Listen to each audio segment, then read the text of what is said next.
Hi రాజు గారు. Hello అండి. ఈరోజు గుమగుమల్లో ఏం చేయబోతున్నారు? మీరు బగారా బెంగన్ విని ఉంటారు. అవును. ఓకే, సో ఇక్కడ దొండకాయతో బగారా దొండకాయ చేస్తున్నాను నేను. కొంచెం డిఫరెంట్, అంటే ఈ వెజిటబుల్స్ తో సేమ్, అంటే వంకాయ టేస్ట్ రాదనుకోండి, వంకాయ టేస్ట్ వంకాయ ఉంటుంది. అవును.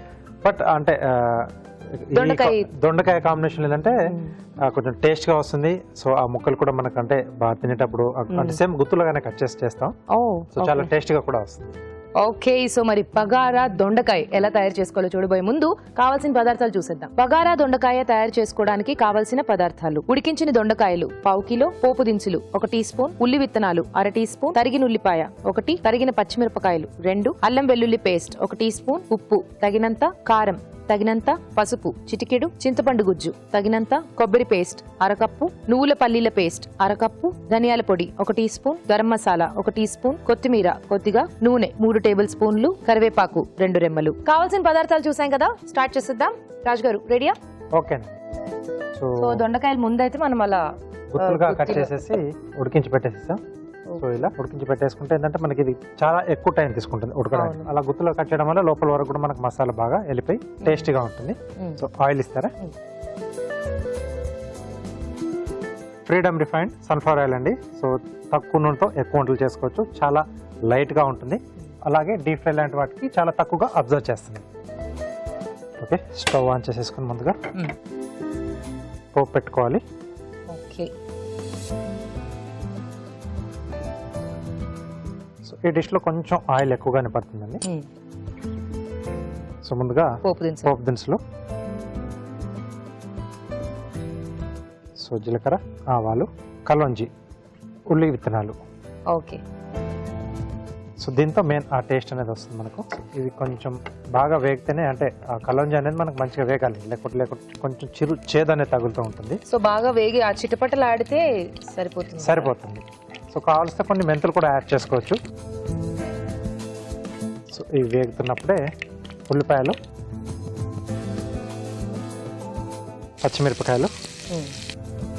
సో ఇక్కడ ఉల్లిపాయలు కూడా ఆప్షన్ అండి, కావాలంటే వేసుకోవచ్చు. కొద్దిమంది ఏంటంటే మసాలా పేస్ట్తో పాటు ఉల్లిపాయల్ని కొంచెం నూనెలో దూరగా వేయించేసి పేస్ట్లా చేసి యాడ్ చేస్తారు.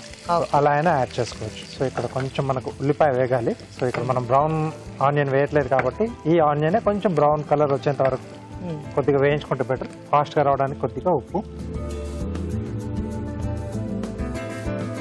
సో ఇది కొంచెం మనకు కలర్ చేంజ్ అవుతాయి అనుకున్నప్పుడు అల్లం వెల్లుల్లి పేస్ట్ అది యాడ్ చేసుకుంటారు.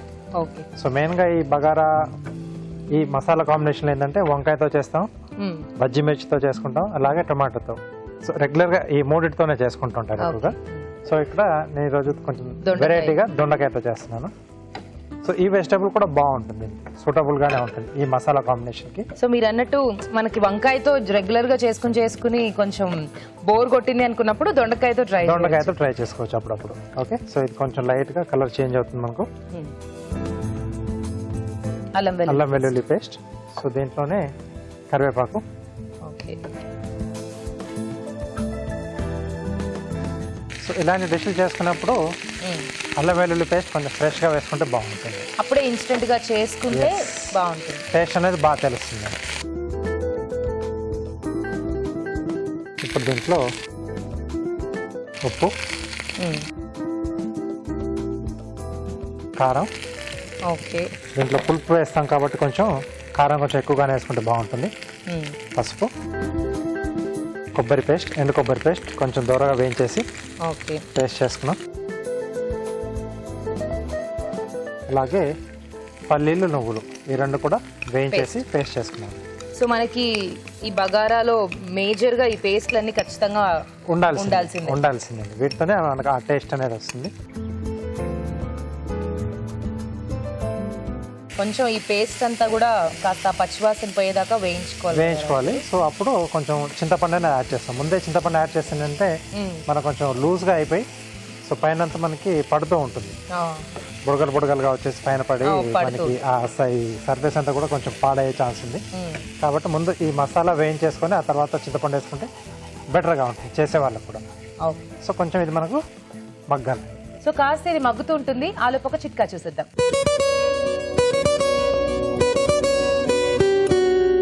ఇప్పుడు మీకోసం మొదటి చిట్కా. ప్రతిరోజు దానిమ్మ గింజల్ని తీసుకోవడం వల్ల రక్త పుష్టి జరుగుతుంది. అనీమియా నుంచి బయటపడవచ్చు. తద్వారా రకరకాల ఇన్ఫెక్షన్స్ ఇలాంటివి దూరం చేసుకోవచ్చు. ముఖ్యంగా స్కిన్ మీద ర్యాషెస్ అనేటివి కూడా బాగా తగ్గుతాయి. చిట్కా చూసాం కదా, సరిపోతున్నా రాజు గారు? కాస్త Okay. దగ్గర పడింది కదా. అవును, చింతపండు గుజ్జు. చింతపండు గుజ్జు.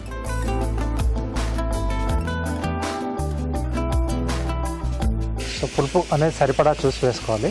సో కొత్త చింతపండు కొంచెం మనకి డిఫరెంట్గా ఉంటుంది, కొంచెం పాతగా ఉంటే ఆ పులుపు అనేది కొంచెం డిఫరెంట్గా ఉంటుంది కదా. చూసుకొని ఇంట్లో రెగ్యులర్గా వాడుతూ ఉంటారు కాబట్టి దాన్ని బట్టి పులుపు అనేది కరెక్ట్గా ఉంటేనే డిష్ అనేది సూపర్గా వస్తుంది. సో ఈ చింతపండు కూడా కొంచెం మగ్గాలి. సో చాలా మంది ఏంటంటే అలా వేసేసి మిగతా విడిగా తీసేస్తూ వేసేస్తారు. ఉంటారు. బట్ ఆ పులుపు అనేది కొంచెం మగ్గితేనే ఆ కమ్మదనం అనేది మనకి యాడ్ అవుతుంది ఆ డిష్లో. యా. ఓకే, సో ఆయిల్ కూడా బాగా రిలీజ్ అవుతుంది కదండి.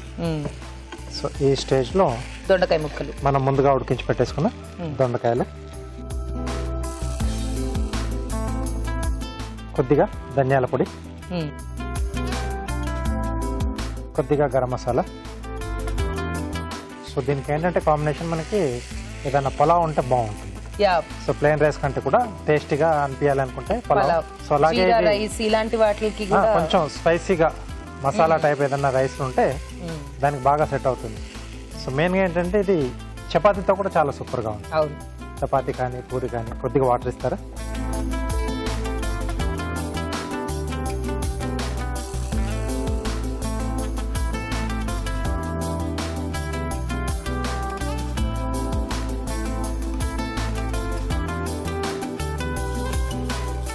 సో కాస్త మనకు ఆ బబుల్స్ అనేవి కామన్, కామన్. ఏం చేయలేము. సో మసాలా కొంచెం ఇంకొంచెం ఎక్కువగా వస్తూ ఉంటాయి.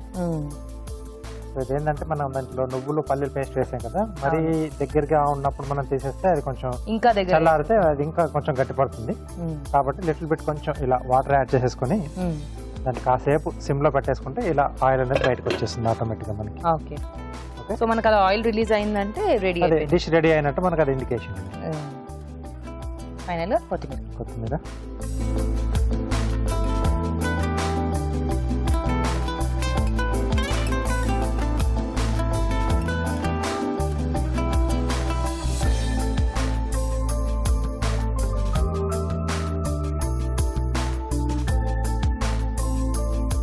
ఓకే. వేడి వేడిగా బగారా దొండకాయ రెడీ. గుమగుమలాడిపోతూ బగారా దొండకాయ రెడీ అయిపోయిందండి. టేస్ట్ చూడబోయే ముందు దీని తయారీ విధానం మరోసారి చూసేద్దాం. బగారా దొండకాయ తయారు చేసుకునే విధానం: ఒక పాన్ లో నూనె వేసి పోపు దినుసులు, ఉల్లి విత్తనాలు, ఉల్లిపాయ ముక్కలు, తరిగిన పచ్చిమిరపకాయలు, అల్లం వెల్లుల్లి పేస్ట్, కరివేపాకు వేసి వేయించాలి. దీనిలో ఉప్పు, కారం, పసుపు, కొబ్బరి పేస్ట్, నువ్వులు పల్లీల పేస్ట్ వేసి వేయించాలి. ఆ తర్వాత చింతపండు గుజ్జు వేసి ఉడకనివ్వాలి. ఆ తర్వాత ఉడికించిన దొండకాయలు, ధనియాల పొడి, గరం మసాలా వేసి కొద్దిగా నీళ్లు పోసి ఉడకనివ్వాలి. ఆపై కొత్తిమీరతో గార్నిష్ చేసి సర్వ్ చేసుకుంటే బగారా దొండకాయ రెడీ.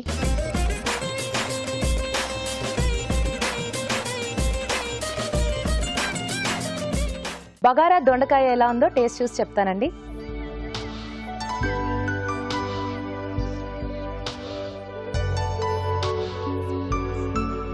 చాలా బాగుంది. చాలా సూపర్ గా వచ్చింది. దొండకాయతో కూడా చాలా బాగుంది. సో ఆ దొండకాయ కూడా బాగా అంటే మసాలా అంతా కూడా పట్టేసింది. సో ఆ దొండకాయతో పాటు తింటూ ఉంటే కొంచెం డిఫరెంట్ గా ఉంది. ఎక్కువగా మనకు ఆ మూడిటితోనే ఎక్కువగా అలవాటు కదా. అవును. సో ఇలా హ్యాపీగా దొండకాయలతో కూడా ట్రై చేసేసుకోవాలి కదా. ఆ పేస్ట్లన్నీ కూడా ఇంకా బగారా మనకి చాలా బాగుంటుంది గ్రేవీ. సో దాంట్లో మనకి వంకాయ ఇలాంటివి మీరు అన్నట్టు బాగా అలవాటు అయిపోయి దొండకాయ కొంచెం డిఫరెంట్ గా బాగుంది. ఆ పులుపు అనేది కూడా బాగా సరిపోయింది. యా, సరిపోయింది. వెరీ నైస్, చాలా టేస్టీగా ఉంది. మీరు కూడా ట్రై చేయండి. ఇప్పుడు మీకోసం ఇంకో చిట్కా. మనం పెరట్లో రకరకాల చెట్లు అంటే రోజా చెట్లు కానివ్వండి, మనీ ప్లాంట్స్ కానివ్వండి, క్రోటన్ కానీ ఇలా రకరకాల మొక్కలు పెంచుకుంటూ ఉంటాం కదా. అవి ఇంకా బాగా ఏపుగా పెరగాలి, మంచిగా పువ్వులు పుయ్యాలి అంటే ఏం చేయాలి అంటే అన్నం వార్చగా మిగిలిన గంజి, అలాగే కూరగాయలు, ఆకుకూరలు కడిగిన తర్వాత మిగిలిన నీళ్లు, ఇంకా టీ డికాషన్ ఇలాంటివన్నీ కూడా వేస్తూ ఉన్నట్లయితే అవి చక్కగా ఏపుగా పెరగడమే కాకుండా పువ్వులు పళ్ళు కూడా బాగా వస్తాయి.